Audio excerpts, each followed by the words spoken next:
Hello everybody, Martin Kiernan here this week, and we're going to be talking to Associate Professor Jennifer Meddings, who works in the Ann Arbor healthcare system, works with the University of Michigan Medical School, works in the Department of Pediatrics there as well, but is well known for papers, along with Sanjay Saint, on reducing catheter-associated and device-associated infections. And today we're going to be talking about a very recent paper published in Infection Control in Hospital Epidemiology called What Hospitals Are Doing to Prevent Common Device-Associated Infections During Coronavirus 2019. So thank you very much, Jennifer, for sparing the time to have a chat to me today. Thank you. And thank you for the invitation. Okay, now this is a piece of work you've been doing for some while. So over a number of years, could you actually just outline what you've been up to previous to this paper here? Definitely. So this is a project where infection preventionists from a national random survey of many U.S. acute care hospitals have been surveyed every 4 years about the common practices that are being done to prevent catheter-associated urinary tract infection, central line-associated bloodstream infection, and ventilator-associated events. And we've been, in the most recent wave was published, and it was involving the 2021 data, certainly in the midst of the pandemic. You got a reasonable return rate on this one compared with previous, or do you think that the actual pandemic affected your response rate? Because you had some quite large response rates in the past, hadn't you? Yeah, so the previous response rates had ranged from 59 to 72%. The most recent survey from 2021 was 47%. As we know, certainly infection preventionists have been very stressed and busy during the pandemic, as well as there have been a lot of shortages of different types of medical staff. So we think that might have affected some of the response rate. I also noticed you changed from VAP to VAE. Do you think that had an impact on the actual interventions, or the interventions are pretty similar, aren't they? Did that have any difference, do you think? I don't think so. The interventions are pretty similar. It's just a matter of semantics and terminology, particularly in how the events get reported for public reporting and comparing hospital performance. Mm-hmm. Okay. I mean, I noticed that the antimicrobial mouth rinse had dropped ever so slightly, although not significantly, because I know the guidance has recently changed away from using chlorhexidine routinely in that area, hasn't it? Do you think that is likely to be reflected in a future survey, just from your, anecdotally? I think so. These surveys tend to be pretty reflective of what guidelines have recommended, particularly when, and then also availability of new technologies, when they come out, okay, and how quickly they get adopted. Yeah. Because I noticed that the use of an antimicrobial dressing or a patch has actually steadily increased over the years as well, isn't it? And there's always a little bit of lag between an innovation and the adoption, but that seems to be almost universal now. I think the other thing that we always keep in mind when we're curious about when surveying these different adoptions of technologies is how many of them are really simply change in a product that they buy. Those are, sort of much easier to implement, rather than a change in a practice at the bedside that particularly might require more regular use at the bedside by a clinician. And particularly we're interested in those because in the pandemic, there was concern about time of clinicians at the bedside, particularly before vaccines were readily available and adopted for bedside care tasks, whereas that likely we don't think would have affected simply technologies or switch out of products. Yeah, okay. And I noticed many of the interventions are often around the insertion procedure rather than ongoing care. Now, we've heard Susan Huang a number of times in the UK over the years, and I've heard her speak around the world talking about chlorhexidine bathing for both CLABSI and ventilator-associated pneumonia, but that isn't in the survey. Is that because it's almost ubiquitous, or is it just something you hadn't considered adding into it? The bathing is something that we hadn't asked about previously. We're always considering new components to add to the survey. With each additional one. It's always a matter of even a question of how many do we ask about. Yeah, okay. But it's also really quite ubiquitous in the U.S. Now. Yeah, okay. So that's what I was wondering, really. Is it so ubiquitous there's almost no point in asking the question because you wouldn't have any historic data anyway? So can we go on to talk about catheters? Because now I know that's been an interest of yours for quite some time, to say the least, and there has been some significant changes in this. So could you just outline a couple of the changes and we can have a chat about why we think that might be the case? Sure. So particularly regarding catheters that are catheter practice is used for urinary tract infection. In the past, we were able to survey about technologies that have been around longer, such as portable bladder scanner use, catheter reminders, and initiated discontinuation, which a lot of my work has focused on, and intermittent catheter use. And those actually did have lower uses compared to previous surveys. And you'll notice that a lot of those actually are lower use than even the ones that are used for CLABSI, the different practices for CLABSI. And this has been something that this is one of the reasons I'm so focused on catheter-associated UTI, because it's harder to get these strategies adopted. But there was a significant regular use of a newer catheter called external urinary catheters for women. We weren't able to We had not previously surveyed for that because that was actually a much newer technology. Many hospitals in the U.S. Didn't have them available. They probably started coming onto the market about 2019. And so this was the first time we had surveyed that. And we found that was very interesting because this is a technology it's a very new technology. It is used for trying to use it as an alternative to placing those indwelling catheters. But compared to other strategies, it currently has the least evidence-based literature evidence to support its routine use, but it has been rather quickly adopted by hospitals. Yeah, that's interesting, isn't it? Because I don't remember seeing any RCTs or any cost effectiveness. I mean, I know the logic is there, and sometimes if the logic is there, then the evidence will hopefully follow. Do you know of any large-scale studies or any studies at all going on that may give us the answer to that so that it could go into a guideline? Because, I mean, obviously avoiding an indwelling catheter is a good one. Seagull smiling, so obviously you may be doing something in this area. Yeah, so one of my graduate students recently led a systematic review and meta-analysis that hopefully will be published very soon. So hopefully I'll be able to share it with you at the next conference. I'll be able to send it to you when it is published. And really the issue that's happening with external female catheters is that there's not great standards now in how the data gets reported from studies to them and which outcomes people are actually reporting. So for example, although we have, a nice national safety healthcare network definition for catheter-associated UTI, there really is no clear definition for what would you call a UTI associated with a female external urinary catheter. Yeah. As a potential outcome you should look at when trying to use there is no current standard definition for that. The other thing that seems to greatly impact the value of these technologies as far as reducing cavity rates is really which population is chosen to implement them. We have seen a wide range of, and I understand this also on different site visits we've performed in hospitals for other projects. There are some hospitals where they use them routinely in all patients that are recovering from anesthesia, all women that are recovering from anesthesia, say after cardiac catheterization or surgical procedures to try to reduce, incontinence before they're fully awake. And that's more of a very broad use of this. And these are patients that probably would not have received an indwelling catheter otherwise. Okay. And then there's other hospitals that really restrict the external catheter use. Really, the patient had to have qualified really more for an indwelling catheter to start, but not for retention, and it's in place. So really the impact and likely the safety of these catheters currently ranges widely based upon which population they're being used in. And that is still yet to be defined on which population is appropriate. Okay. We have been interested in this because when we published our Annals of Internal Medicine article on the Ann Arbor criteria for appropriateness of urinary catheter use, we also had defined appropriate criteria for using external catheters. So this actually, the published criteria applies to both men and women. And a lot of what I do when I do site visits talks is actually re-educate people about when is it appropriate to use an external catheter, because we see common mistakes made, such as people will use it for patients with retention, and it won't release a urine that's not spontaneously voided. So it's certainly an evolving area, and I hope to be able to share that manuscript with you very soon that actually details all what has been studied in the literature to date. Okay, I mean I noticed that the use of male condom drainage also went up.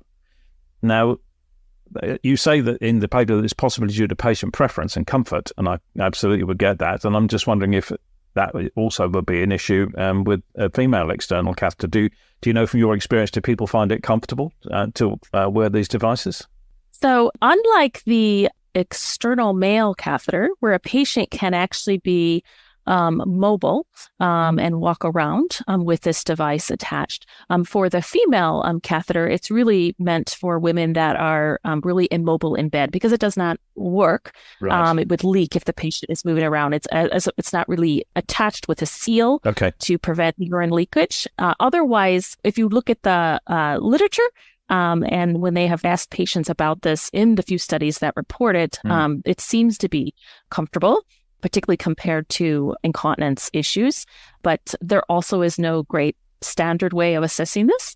And one of the concerns that arises with this device is because it is positioned next to the external female genitalia, is really trying to assess the risk for a traumatic injury from the external catheter, such as injuries related to pressure from the suction. And so that is something that also inspired us to look at this systematic review. And one thing we found is people aren't recording that, reporting that in many of these studies. They're really focused on what was the cavity rate before and after we implemented this, but there's no great standards right now for reporting such incidents, and we believe a new device like this would it warrants that. It warrants a clear evaluation, and particularly because there's some patients that are likely higher risk for skin breakdown from these devices than others. Yeah, you don't want unintended consequences that people weren't really looking for.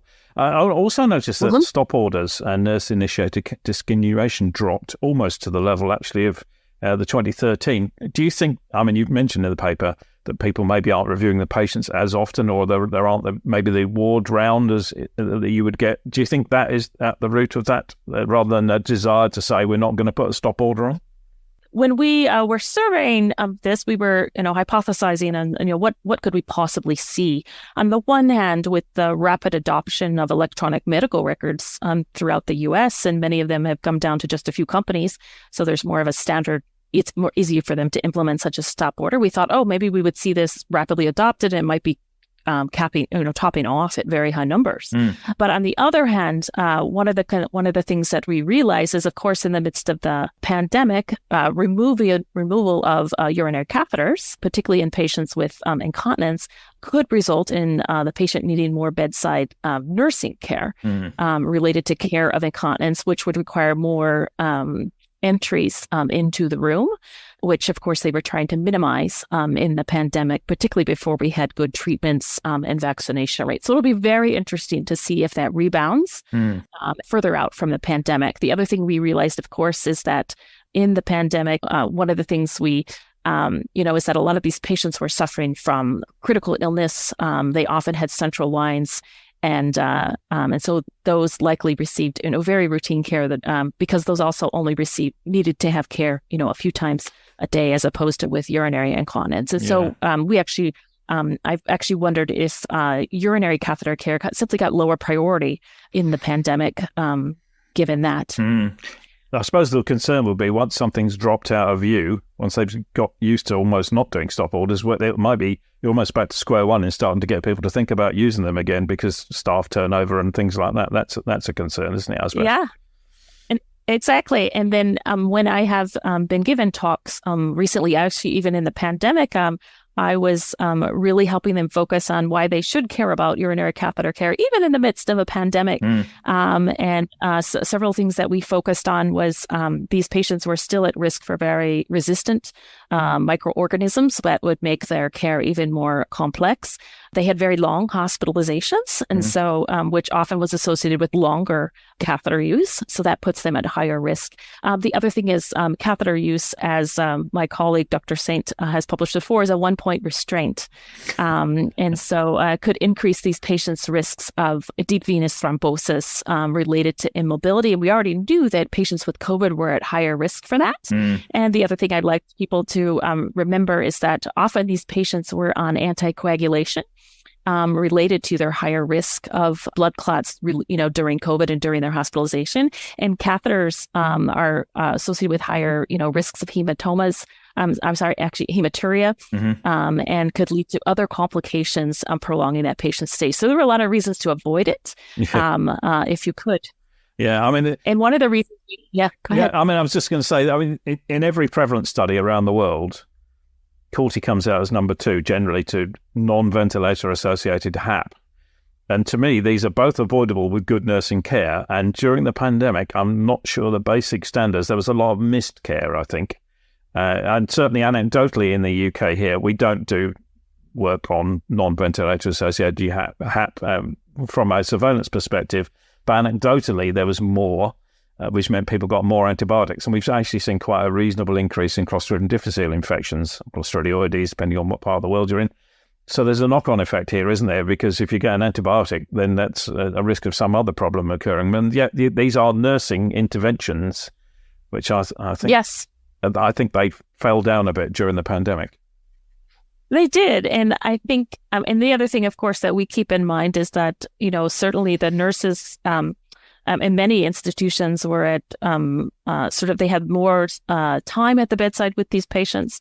And they were at higher risk for acquiring COVID, particularly before vaccines. And there were also even difficulties recruiting enough nurses. Yes. For these, caring for these patients. And so we also know that particularly in the heat of the pandemic, nurses likely also had more patients than usual in their daily work. And so this is something that we are hoping will certainly improve once we get back to sort of post-pandemic standards. We're still, in transition here. Yeah. But it is something that I'm certainly emphasizing in all the talks I'm giving.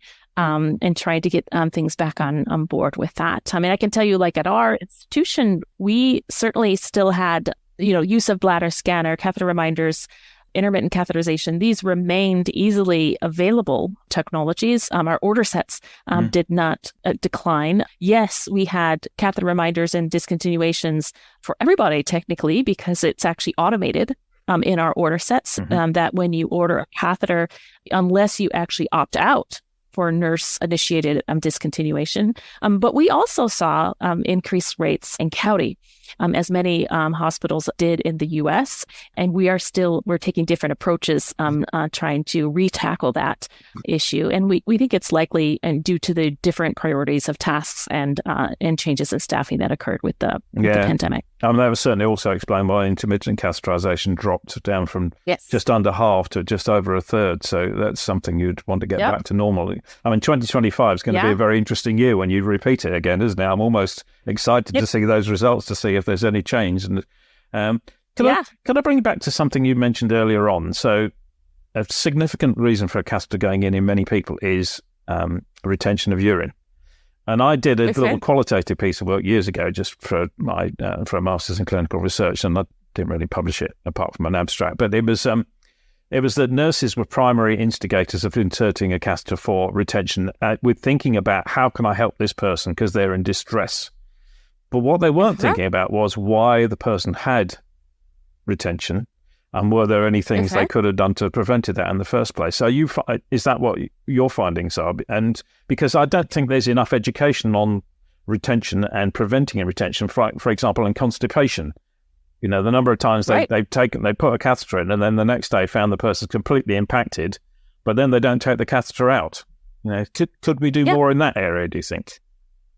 Oh, I definitely think so. And actually, one of my other projects, which hopefully we'll be able to share the publications with you for, and I can send you the website for it, Martin, is one of the projects that's kept me very busy in the pandemic, is a new collaborative where we are actually standardizing diagnosis and management of urinary retention in a set of hospitals in the Michigan Surgical Quality Collaborative. And these are patients that have been receiving elective general surgery procedures. These are not your ICU patients. Yeah. And so what our team did was actually we worked with nurses, urologists, surgeons, internists, and actually developed an algorithm, because one of the things that we saw, and when we surveyed these clinicians ahead of time, was that it was a bit of the wild, wild west with urinary retention management, as far as which symptoms do you catheterize for? If you bladder scan, what does the volume have to be before you catheterize? Do you catheterize with intermittent straight catheter versus a Foley? When do you recheck, that bladder scanner? Mm-hmm. And so a lot of that can lead to unnecessary catheterization, because we could see in some places they would catheterize for 50 or 75 cc's, which is actually a very low urine amount. In other places, they would wait until 800, which is very, very high. Yeah. And so one of our projects has actually been standardizing this management. And so we actually developed new tools with an algorithm that our hospitals are putting right on their bladder scanner for walking them visually through if the patient has symptoms or not, or if they, when do you bladder scan, and what volumes should you use, which catheter should you use, and even identifying patients that are higher risk for trauma, like which patients may need a Coude catheter to avoid trauma and things like that. Mm-hmm. And so that's it's a big focus of mine right now, is trying to make sure people diagnose and manage retention correctly. And then we also do a lot of education about, please remember that external catheter is not appropriate for retention, because it simply will not manage that. And you are absolutely correct that, particularly when we've interviewed our nurses and we're actually incorporating this into our algorithms, is making sure that they do the non-catheter strategies to manage retention, such as ambulating that patient, certainly helping them manage their bowels, getting cues for them, and trying to do this, not just scanning them or not, because a lot of times these are immobile patients,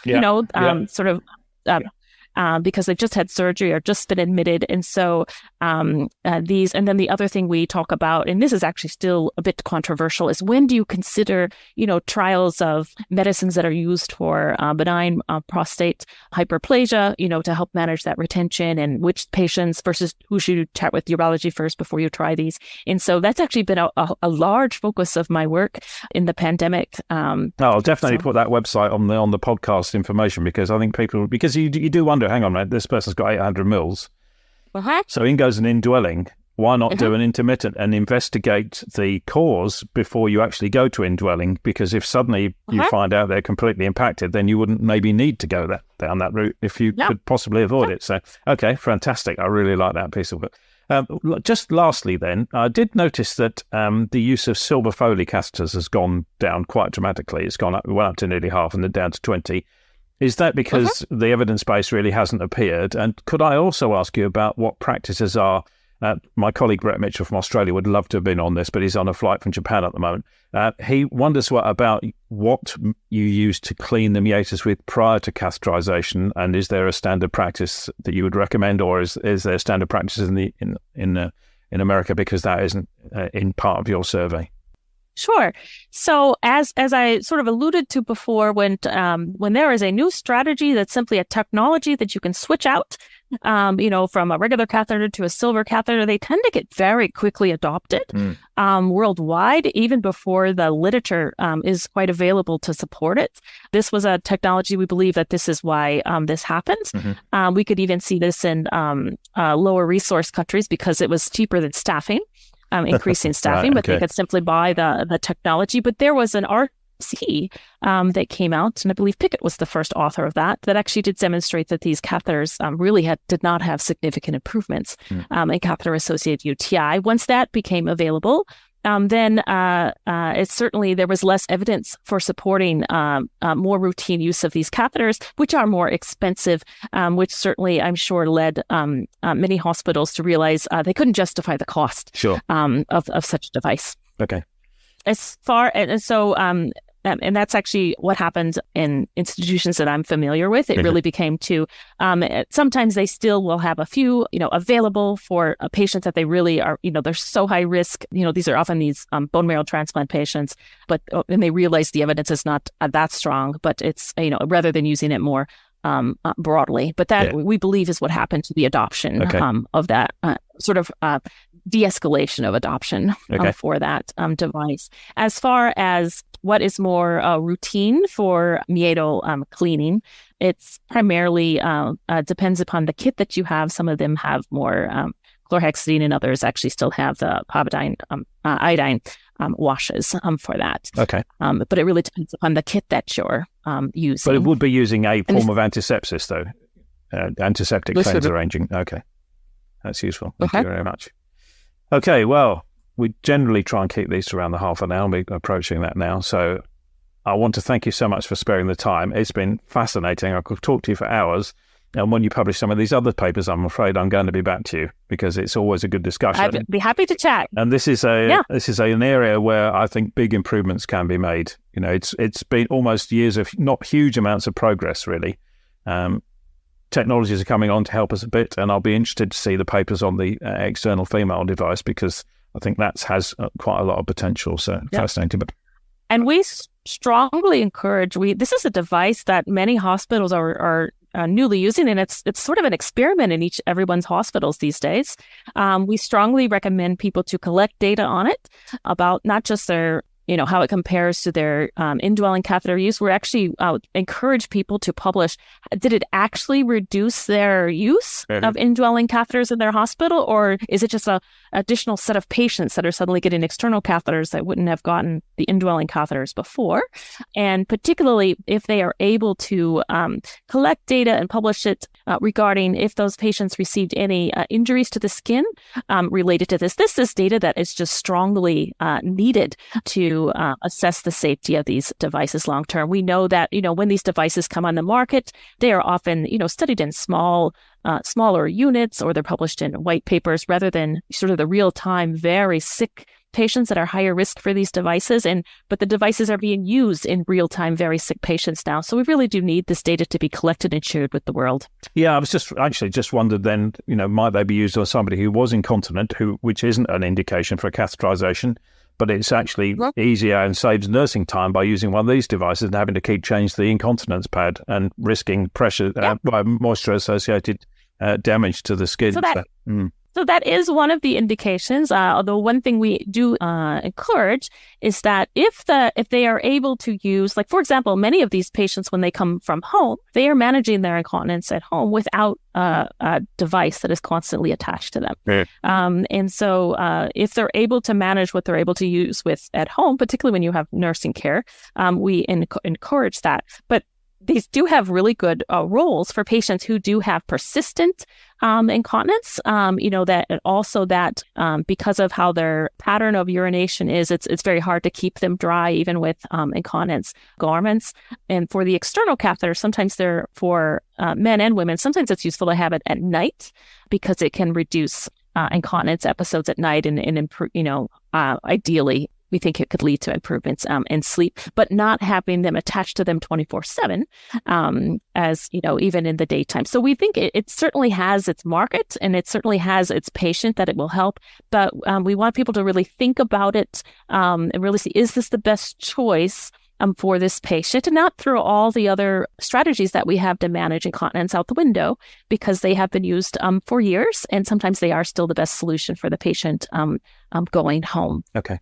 Well, thanks very much for your time. I've really enjoyed chatting to you again. Okay. I just remember where it was. It was Portland, Oregon. And I should remember that, but maybe I sampled too much craft beer because it's famous for that. So that's maybe why I thought it was. But certainly, and I'll certainly share with you what our new publications coming up. Okay. Happy to chat. But yeah, most of my focus this year will be focused on a lot of our work with urinary retention. And I will send you a website that has the tools on it involving the new tools we've developed. Wonderful. Thanks very much, Jennifer. Really appreciate your time. Right. Thank you.